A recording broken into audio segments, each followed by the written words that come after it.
우리 흔히 화가는 그림을 잘 그리는 사람처럼 보이지만 손재주죠. 하지만 화가는 눈이 좋은 사람입니다. 사물을 잘 관찰하고 일반인들이 보지 못한 명암과 구도를 잘 보는 사람이죠. 좋은 가수는 노래를 잘 부르기도 하지만 사실 귀가 좋아야 됩니다.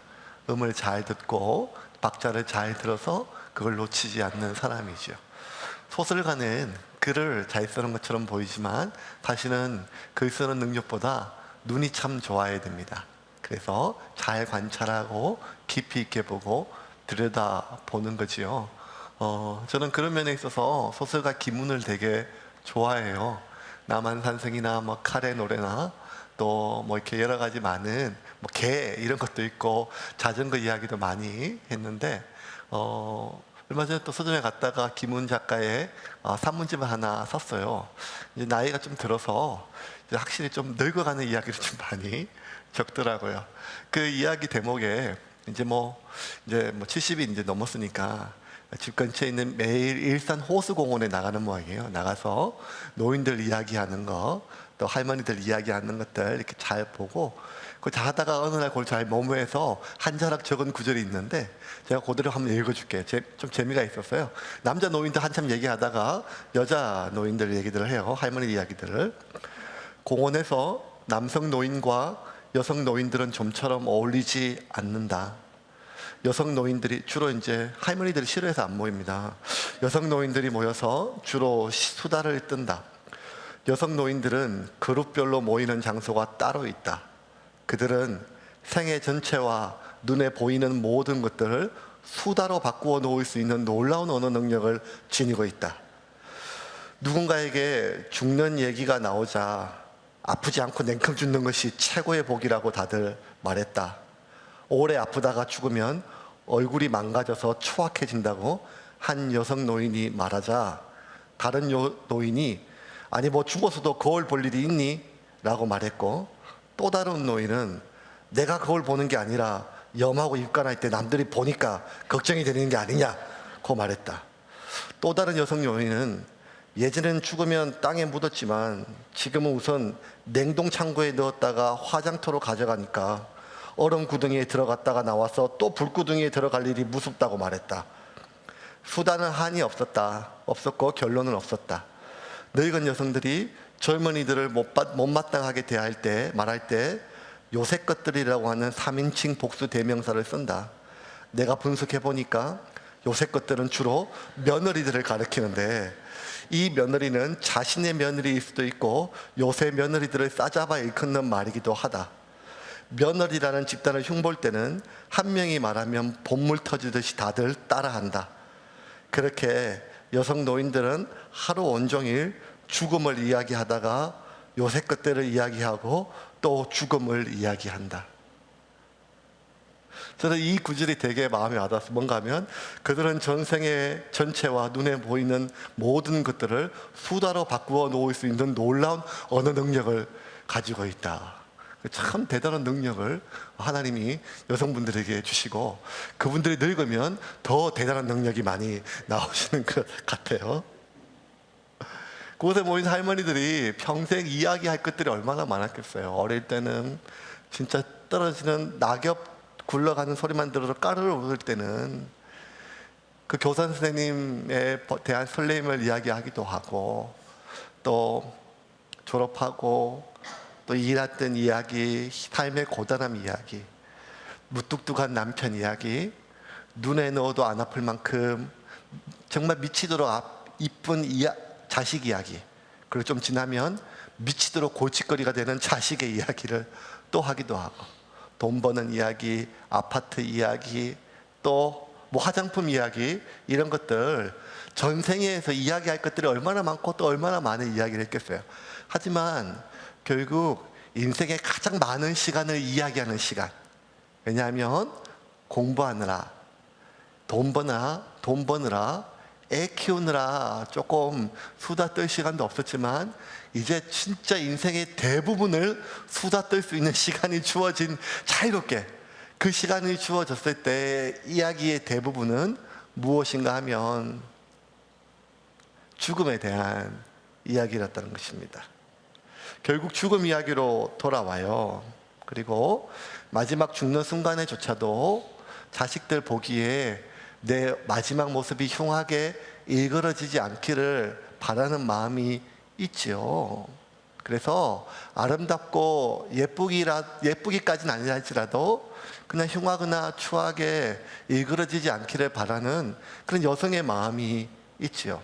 그럼에도 불구하고 죽음은 우리에게 늘 서늘하고 흉하고 추하게 다가옵니다. 왜냐하면 죽은 몸은 썩기 때문입니다. 아무리 병들어도, 아무리 쭈글쭈글해도, 아무리 보기 흉해도 살아있는 몸은 썩지를 않아요. 그런데 어제까지 그렇게 힘이 좋고 맑았던 눈으로 예뻤던 얼굴로 총기 있는 그런 눈빛으로 이야기하던 사람도 숨이 멎는 순간 그때부터 3일 넘기지 않고 3일 동안 썩음을 당하지 못하는, 썩음을 막아낼 수 있는 몸은 이 세상 천지에도 없다는 것이요. 그러므로 죽음은 늘 흉하고 추하고 또 심지어 참 냄새나게 어그러지고 허물어집니다. 왜냐하면 인간은 그렇게, 인간의 몸은 썩기 때문입니다. 바울의 설교가 이제 결론에 다다라요. 여러분 참 고생하셨습니다. 이 바울 설교 한 편 지금 석 달째 지금 우리가 보고 있는데, 왜 이렇게 설교 한 편 우리가 석 달째 읽어보는가 하면, 바울이 예수를 만나고 다메섹 도상에서 복음 전하다가 사람들에게 죽일 뻔 당해서 아라비아 광야로 갔다가 고향 다소에서 그렇게 10수년을 지나고 17년 만에 다시 하나님의 사역으로 돌아와서 그 이방 땅에 선교하러 가서 했던 첫 설교예요. 이 첫 설교를 통해서 바울이 가지고 있는 복음의 전체가 다 들어있어요. 바울이 사람들에게 마지막 죽는 순간까지, 마지막 땀 한 방울, 마지막 피 한 방울, 마지막 눈물 한 방울까지 다 쏟아서 사람들에게 전해주고자 했던 얘기가 뭔가, 그 이야기가 뭔가, 그것이 오늘 설교 한 편에 다 들어있는데, 그 설교의 이제 마지막 결론이 오늘 도달을 합니다. 그 설교를, 마지막 결론을 요약하면서 바울의 설교는 어디에 집중되는가 하면 인간의 죽음과 썩음에 대해서 이야기를 해요. 그래서 오늘 34절부터 37절에 보면 죽음에 대한 이야기보다 사실 썩음에 대한 이야기가 훨씬 더 많습니다. 죽음에 대한 이야기보다 썩음에 대한 이야기가 곱절로 많이 나와요. 34절부터 37절까지 한번 읽어볼까요? 시작. 하나님께서 죽은 자 가운데서 그를 일으키사 다시 썩음을 당하지 않게 하실 것을 가르쳐 이르시되, 내가 다윗의 거룩하고 미쁘는 살을 너희에게 주리라. 자, 34절부터 37절까지는 모든 사람은 죽었지만 하나님이 예수를 살리셔서 그는 썩지 않았담을, 예수의 부활과 예수의 생명을 강조하기 위해서 바울이 했던 말인데, 이 말 속에 인간이 썩는 것에 대해서 바울은 유난히 많이 언급을 한다는 것입니다. 계속 읽어볼까요? 35절. 또 다른 시편을 일렀을 때 주의 거룩한 자로 썩음을 당하지 않게 하시리라 하셨느니라. 다윗은 당시에 하나님의 뜻을 따라 섬기다가 잠들어 그 조상들과 함께 묻혀 썩음을 당하였을 때 하나님께서 살리신 이는 썩음을 당하지 아니하였나니. 계속 뭘 얘기하는가 하면 썩는다는 거예요. 그러니까 죽는다는 단어보다 썩는다는 단어가 더 우리에게 인간이 가지고 있는 참 한계, 인간이 정말 실체가 뭔지를 더 살갑게 다가오는 것 같아요. 사람들 참 대단해 보이는 사람들이 있어요. 정말 그런 사람들이 있죠. 어릴 때는 진짜 대단해 보이는 사람들이 참 많았었어요. 어릴 때는 학교 선생님이 참 대단했죠. 조금 다녀서 대학 다닐 때는, 제가 신학교 다니니까 큰 교회 목사님들이 참 대단해 보였어요. 또 조금 지나다 보면, 우리가 보면 어떤 정치인, 어떤 연예인, 아니면 큰 어른들, 집안에 누구, 진짜 아니면 뭐 큰 사업가, 뭐 참 대단해 보이고 그 앞에 있으면 숨도 잘 못 쉴 만큼 우리를 두렵게 하는 그런 사람들, 참 놀라운 사람들, 나와는 좀 다른 것 같은 그런 사람들을 우리가 많이 살면서 경험하죠. 저도 참 많았던 것 같아요. 그런데 조금씩 살아보면서 뭘 깨닫는가 보면 나와는 좀 다르고 우리와는 좀 다르고 참 대단해 보였던 그 사람들의 속내가 하나씩 발견되어질 때 어떤 생각이 드는가 하면 아휴, 당신도 결국 사람이었네. 그래봤자 사람이었네. 조그마한 이익 때문에 말을 바꾸고 자신의 이미지 때문에 위선을 행하고 자기에게 주어진 많은 명분과 자기가 입으로 했던 많은 것들이 어느 날 돌아보면 결국 다른 사람들과 똑같이 그렇게 변하고 연약하고 허물어지고 심지어 추하고 악한 모습들을 봤을 때 우리 마음속에 그런 마음이 들어요. 그 대단해 보이던 양반도 결국에는 똑같네, 사람이네 라고 하는 마음이 들죠. 여러분, 아무리 대단한 사람도 결국 죽어요. 그리고 썩습니다. 이 바울의 설교에 등장했던 하나님이 인정했던 사람들조차도 하나님이 내 마음에 합한 자, 쳐다보지도 못했던 왕 중의 왕이었던 다윗 왕조차도 하나님 내 마음에 쏙 든다 하였지만 그 역시 결국 죄악에 넘어지고 죽었고 썩었다는 거예요. 심지어 예수님께서 여자가 낳은 자 중에 가장 위대한 사람이라고 얘기했던 세례 요한조차도 결국에는 죽었고 썩었다는 거예요. 그러면 이 세상에 우리 인간의 눈으로 봤을 때 대단한 사람 정도가 아니라 하나님의 그 불꽃 같은 눈으로 봤을 때 내 마음에 합하고 내 마음에 쏙 드는 다윗도, 그 전지전능한 창조주이신 예수님의 눈으로 봤을 때 여자가 낳은 이 땅에 있는 모든 인류 중에 가장 위대한 사람처럼 느껴지는 그렇게 평가됐던 세례 요한조차도 결국 죽고 썩는다는 거예요. 왜 그럴까요? 모든 사람이 죄 아래에 있기 때문입니다. 죄의 영향력 아래에 있기 때문에 결국에는 모든 사람이, 우리는 그 한계를 벗어날 수가 없어요. 그래서 하나님 마음에 합한 사람도, 인간 중에 가장 위대한 사람도, 그것이 인간에 대한 평가가 아니라 하나님의 평가를 받았던 그런 사람조차도 결국 하나님의 영광에 이르지를 못해요.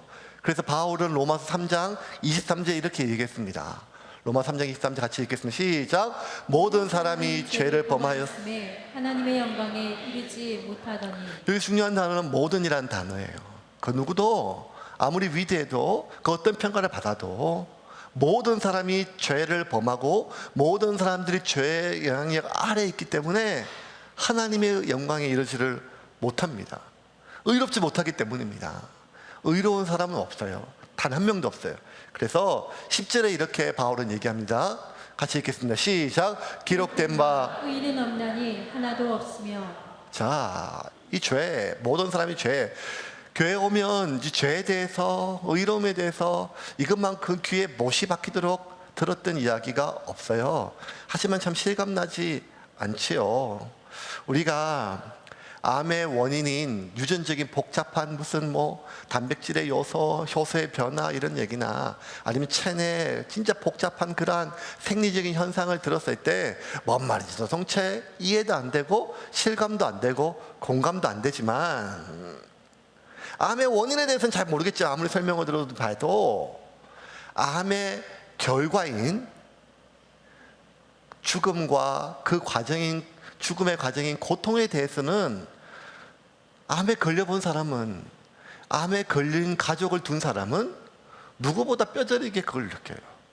암의 원인에 대해서는 잘 모르겠어요. 이해도 안 돼요. 그런데 그 암의 결과인 고통과 죽음에 대해서는요, 그걸 옆에서 지켜봤거나 가까이 본 사람은, 직접 겪는 사람은 누구보다 그 암의 결과인 죽음과 죽음의 과정인 고통에 대해서는 뼈저리게 알지요.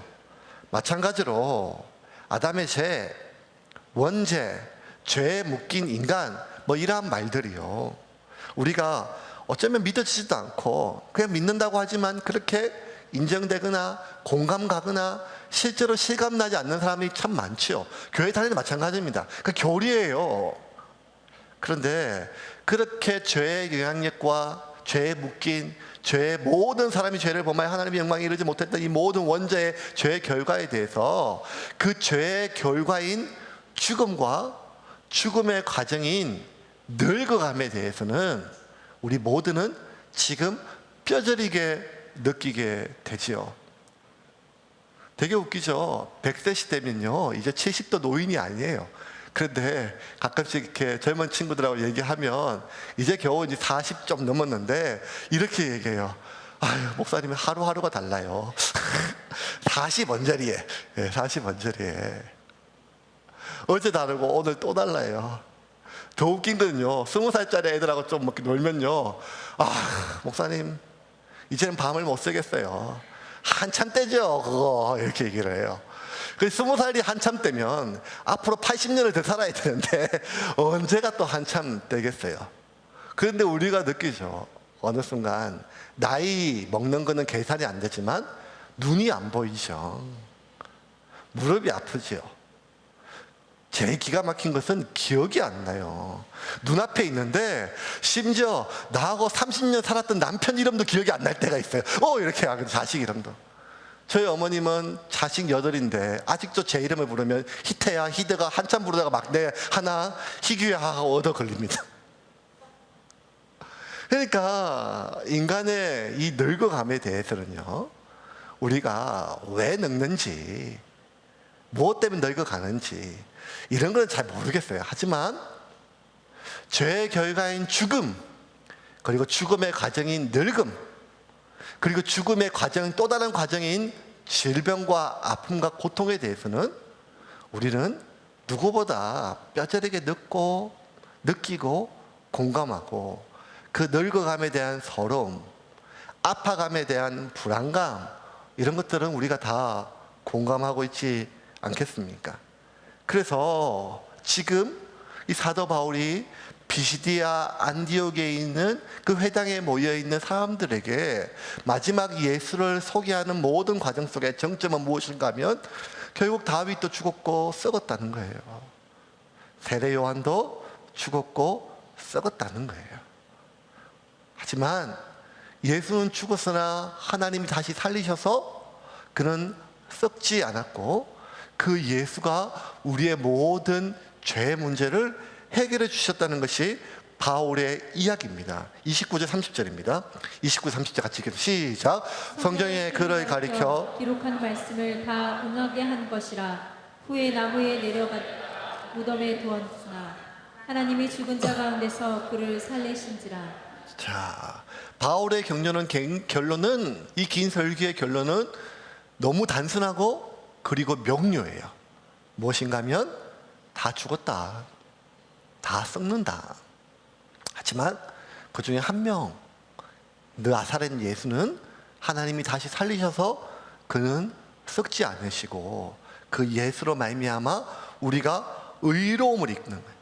죄사함을 받고 우리가 이렇게 다 죽고 늙고 병드는 이 모든 원인인 그 아담의 원죄인 그 모든 죄를 대한 죄사함, 그 죄사함을 예수로 말미암아 우리가 받고 우리가 의롭다 하심을 받는다고 바울은 설교합니다. 38절 39절입니다. 38절 39절 시작. 그러므로 형제들아, 너희가 할 것은 이 사람을 힘입어 죄사함을 너희에게 전하는 이것이며 또 모세의 율법으로 너희가 의롭다 하심을 얻지 못하던 모든 일에도 이 사람을 힘입어 믿는 자마다 의롭다 하심을 얻는 이것이라. 자, 예수로 말미암아 우리가 죄사함을 받고 의롭다 하심을 받는다. 이 말이요, 사실 우리는요 너무 당연한 상식이에요. 그런데 이 당시에 이 설교를 듣는 이 회당에 모여있는 유대인들과 유대교를 개종한 헬라인들은요 이 말이 처음 듣고 그리고 실감나지 않는, 아니 진짜 그럴 수가 있어?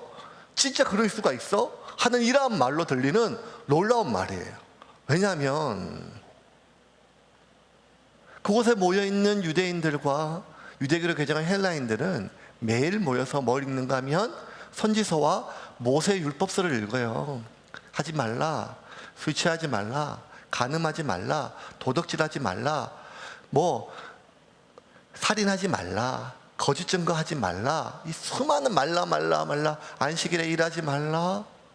이 수많은 것들에 대해서 규례들을 지키고 하나님이 주셨던 그 규례 말고도 유대인들 랍비들이 더 엎어놨던 수백 가지의 계명들이 있는데 그것을 지켜 이루어지는데 하나님 앞에 하나님을 믿으니까 회당에 모였겠죠.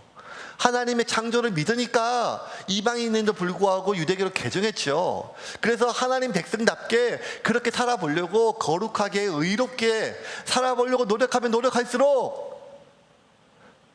이 율법을 지키는 것이,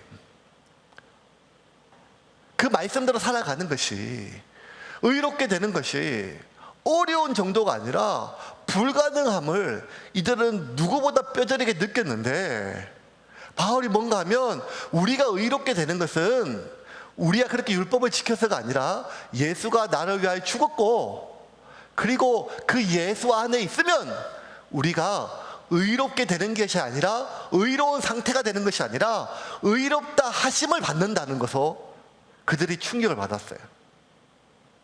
그리고 그들이 그 말에 깊이 있게 공감을 했어요.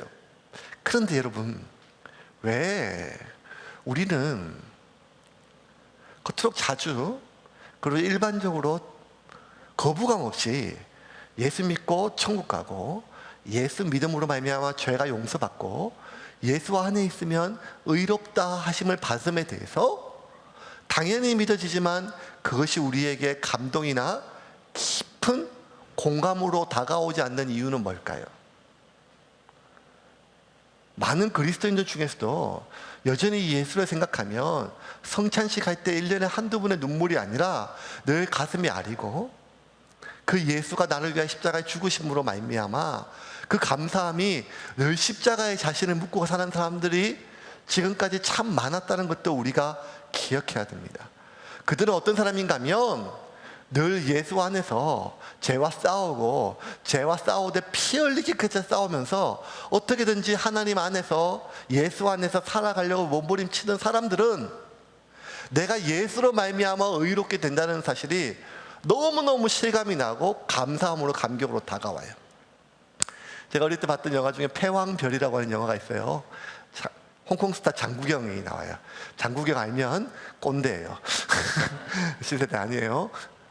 장국영이 나왔던 홍콩 영화 패왕별이라고 하는 영화가 있는데, 이제 중국 경극에 나오는 그 남녀가 약간 동성애 코드도 있어요. 근데 그 패왕별이에서 이제 경극을 배우는 어린 주인공이 있는데, 어릴 때 중국에서 배우니까 옛날이니까 막 많이 맞고 혼나고 막 그렇게 배워요. 그러다 하는데 주인공이 어느 날 당대 최고의 경극을 봐요.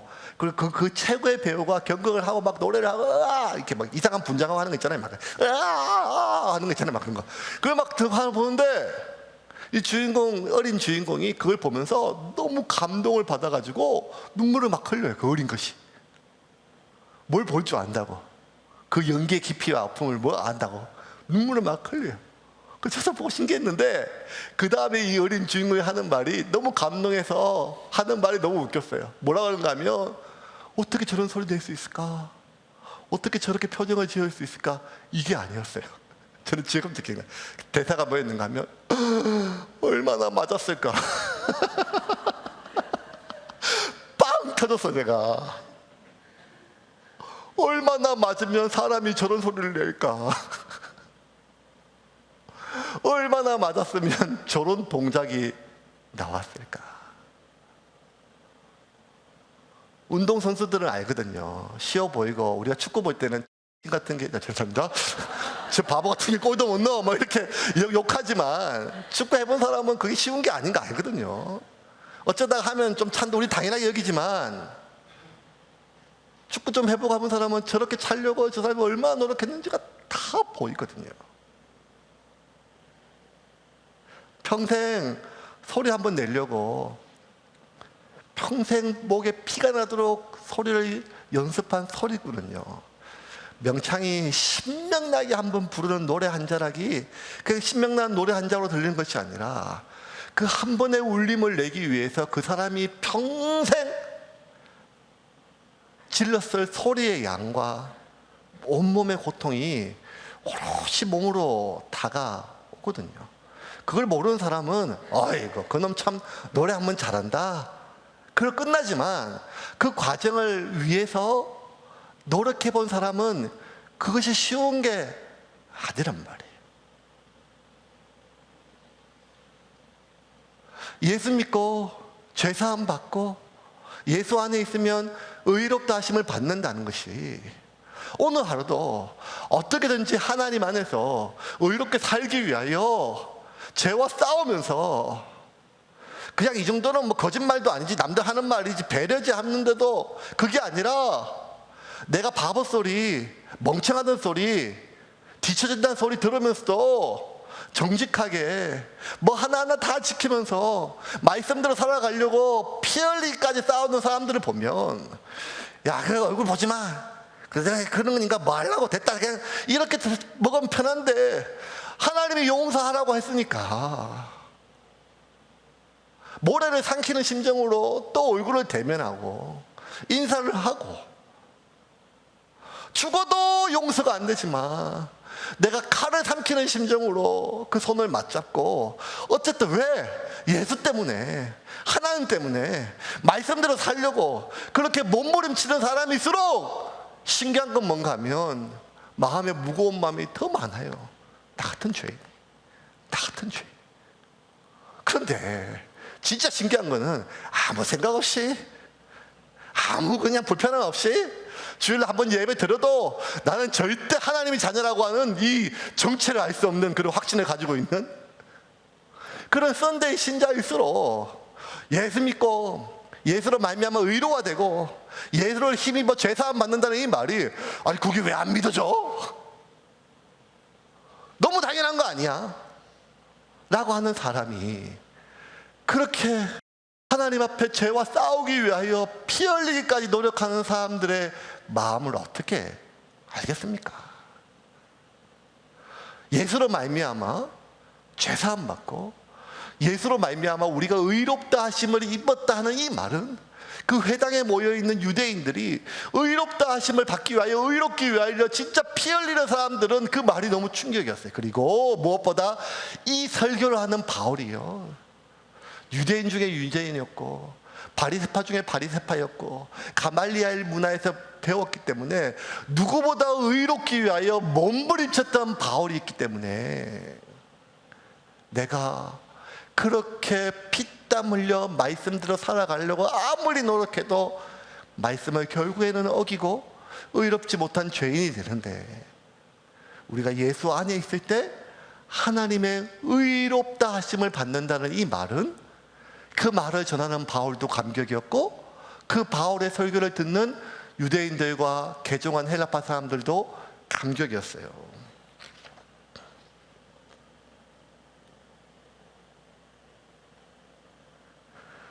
그러한 설교 속에 사람들이 충격을 받았어요. 그래서 마지막 구절에 이렇게 얘기를 해요. 제가 그들이 이렇게 42절 본문 없이 제가 그대로 읽을게요. 설교를 다 듣고 그들이 나갈새 사람들을 청하되 다음 안식일에도 이 말씀을 하라 하더라. 같이 한번 읽어볼까요? 시작. 그들이 나갈새 사람들이 청하되 다음 안식일에도 이 말씀을 하라 하더라. 여러분 제가 가끔 저희 교회는 거의 외부 강사를 안 모셔요. 웬만하면. 그러다가 가끔씩 이제 선교사님 오실 때 선교사님들 오시면 꼭 설교하고 싶어 하세요. 근데 선교사님들이 설교하고 싶을 때 제가 강단 맡길 때 제일 걱정되는 건 뭔가 하면 이분들은 필 받으면 막 1시간 반씩 달리시거든요. 네. 근데 또 은혜가 되면 괜찮은데 지루한데 그렇게 되면 아주 목사는 애가 타요. 긴 설교가 쉽지 않죠. 유대인 회당에 모이면 누군가가 회당장이 지목하면 말씀을 읽고 또 누군가 회당장이 지목하면 그 말씀에 대한 교훈을 설명해요. 그런데 그 말씀에 대한 설교가 뭐 얼마나 길겠어요. 그런데 오늘 이 바울의 설교는 긴 설교였어요. 근데 그럼에도 불구하고 그곳에 모여있는 회당장에 모이는 사람들이 이 바울의 설교는 받아들이기도 이해하기도 자신들이 가지고 있는 유대계와 어긋나는 말씀이에요. 근데 그럼에도 불구하고 그들이 그 말씀을 다 듣고 뭐라고 정하는가 하면 다음 안식일에 오셔서 말씀을 전해주기를 청하였어요. 왜냐하면 그 말이 그들에게 위로가 되었기 때문에. 뭐? 한 번도 본 적도 없고 이름 많았던 나사렛 예수 때문에 그가 하나님의 아들이고 그가 썩지 않았고 그로 말미암아 우리가 죄사함을 얻고 그리고 그 예수 안에 있으면 우리가 의롭다 하심을 받는다는 이 말이 그들에게 위로가 되었다는 말이에요. 여러분, 이게 바울이 전했던 복음의 복음은 그냥 이야기예요. 이야기. 복음은 이야기예요. 그 이야기의 마지막 결론은 무엇인가 하면 우리가 예수 안에 있으면 의로워지는 거예요. 그리고 의로워지기 때문에 우리가 거룩한 상태가 되는 건 또 아니에요, 여러분. 여러분, 이걸 기억하셔야 돼요. 우리가 예수 믿고 예수를 영접하고 예수 안에 있다고 우리가 의로워지지만 거룩한 상태가 되는 건 아니에요. 우린 여전히 옛사람의 거룩하지 못한 많은 삶의 모습들이 남아있어요. 그러면 우리가 예수 안에 있을 때 예수 때문에 의로워지면 그렇기 때문에 우리가 하나님께 나아갈 수 있고 하나님과 함께 거할 때 우리가 거룩해짐을 믿으시길 바랍니다. 오늘날 너무 많은 그리스도인들이 예수를 믿고 예수 안에 있다고 예수를 영접하고 나서 죄사함 받고 용서받았다고 하면서도 하나님 안에 하나님 앞으로 나아가는 시간이 너무 없어요. 아니 없어요. 일주일에 한 번이에요. 하나님 앞에 말씀 앞에 기도 앞에 나가는 시간이 없어요. 우리가 어떻게 거룩해지는가 하면 거룩하신 하나님과 함께 있어야 거룩해져요. 빛 대신 하나님과 함께 있어야 밝아진단 말이에요. 일주일 내내 빛이 없는 어둠에 살면서 일주일 내내 생명 아닌 비생명과 쾌락과 세상 속에 살면서 우리가 의롭다 하심을 받았지만 어떻게 거룩해지기를 바랄 수가 있겠습니까? 이제 말씀을 좀 정리를 하겠습니다. 바울의 설교는 명확해요. 명료해요. 예수 안에 있을 때 우리는 의로워지고 그 예수로 말미암아 하나님께 나아갈 수 있다. 그러면 하나님 안에 거하자는 거예요. 그래서 예수 안에 우리가 있다는 거예요. 바울이 묻는 건 이거예요. 너 오늘 안식일날 예배 왔냐? 말씀을 읽었냐? 이게 아니라 너 지금 예수 안에 있느냐는 거예요. 이번 주 예수 안에 있었냔 말이에요. 다른 거 묻지 않습니다. 예수 안에 있느냐. 그런데 우리는 왜 예수 안에 있지 못하고 늘 다른 것에 거할까요? 그것은 우리가 죽을 수 있는 존재, 죽는 존재, 그리고 결국 썩는 존재임을 망각하기 때문에. 목사가 가지고 있는 이점은 죽음과 많이 연관되기 때문입니다. 그 죽음의 순간에는 늘 목사가 함께 갑니다. 육체적 호흡이 끝난 것은 육체적 사망 선고는 의사가 내려주지만 그 영혼의 마지막은 목사가 가서 선고를 합니다. 주님이 품으로 가셨습니다. 마지막 임종의 순간에 곧 숨이 멎으신 분들의 몸을 만져보면 따뜻해요. 그리고 저는 잘 모르겠어요. 주무시는 건지 돌아가신 건지. 삶은 무엇이고 죽음은 무엇인지, 생명은 무엇이고 사망은 무엇인지 경계가 참 모호한데, 그러면 죽음은 늘 우리 삶 가운데 맞닿아 있는데 우리는 나는 그 죽음과 상관없는 것처럼 먼 미래만의 일로 사람들이 여겨서 우리는 영원한 생명이 아닌 것들에 우리의 마음을 쏟고 집착하고 불안해하고 분노하며 우리의 삶을 살아가는 때가 얼마나 많습니까? 이번 주도 한 영혼의 마지막 죽음의 길을 보면서 그 병원에 누워 계셔서 잠든 것처럼 누워 계시는 분을 보면서 참 감사한 것은 같은 병실에 있던 분들이 너무너무 슬퍼하시고 또 안타까워하시면서 그 따뜻한 마음들이 느껴졌어요. 그 병실에 많은 분들이 있었고 그 병원에 많은 할머니 할아버지들이 있었어요. 옆에 있는 분이 아침에 일어나면 이 세상 마지막 호흡이 끝나고 가시는 것을 직접 목도하고 자신들의 죽음 역시 기다리고 계신 분들이에요. 그들은 일산 호수공원에 있는 사람들이나 아니면 요양병원 침대에 있는 분들이나 늘 마지막 이야기의 결론은 죽음이라는 것이. 여러분, 저와 여러분은 결국 다 죽습니다. 그래서 이 삶이 허무한 것이 아니라 저와 여러분이 죽기 때문에 우리는 이 세상에서 삶에 정말 소중한 것이 무엇인지를 붙잡아야 돼요. 결국 죽고 썩어질 것을 위하여 안달하고 거기에 마음이 매이는 것이 아니라 내가 죽고 썩지만 그리스도 안에 새로운 생명을 얻고 새로운 삶을 이어짓는 것을 늘 기억하고 예수 안에 거하기를 주님의 이름으로 축원합니다. 여러분, 죽음을 생각합시다. 죽음을 기억합시다.